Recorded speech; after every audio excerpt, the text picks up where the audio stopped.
जय माता दी भक्तों, क्या आपने कभी सोचा है कि जब सृष्टि में कुछ भी नहीं था, चारों ओर केवल अंधकार ही अंधकार था, तब इस ब्रह्मांड की रचना कैसे हुई? पौराणिक कथाओं के अनुसार उस समय ना कोई ग्रह था, ना तारे और ना ही प्रकाश। चारों ओर केवल गहरा अंधकार फैला हुआ था। तब आदिशक्ति माँ दुर्गा ने अपने चौथे स्वरूप माँ कुष्मांडा के रूप में प्रकट होकर एक दिव्य मुस्कान बिखेरी और उसी मुस्कान से पूरे ब्रह्मांड की रचना हुई। इसी कारण माँ कुष्मांडा को सृष्टि की आदिशक्ति और ब्रह्मांड की रचयिता कहा जाता है। माँ कुष्मांडा का स्वरूप अत्यंत तेजस्वी और दिव्य माना जाता है। वे सिंह पर सवार रहती हैं और उनके 8 हाथ हैं, इसलिए उन्हें अष्टभुजा देवी भी कहा जाता है।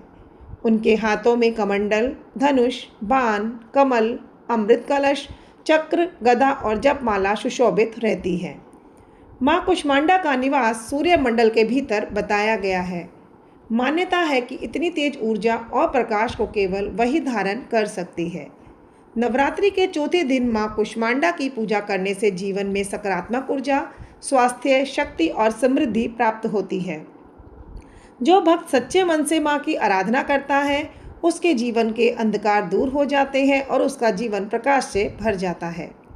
कहते हैं, जब देवता और मनुष्य सभी अंधकार और संकट में घिर जाते हैं, तब माँ अपनी दिव्य शक्ति से भक्तों के जीवन में उजाला भर देती है। माँ का कद्दू का भोग विशेष रूप से प्रिय माना जाता है, इसलिए नवरात्रि के चौथे दिन कद्दू का भोग लगाकर माँ की पूजा करनी चाहिए।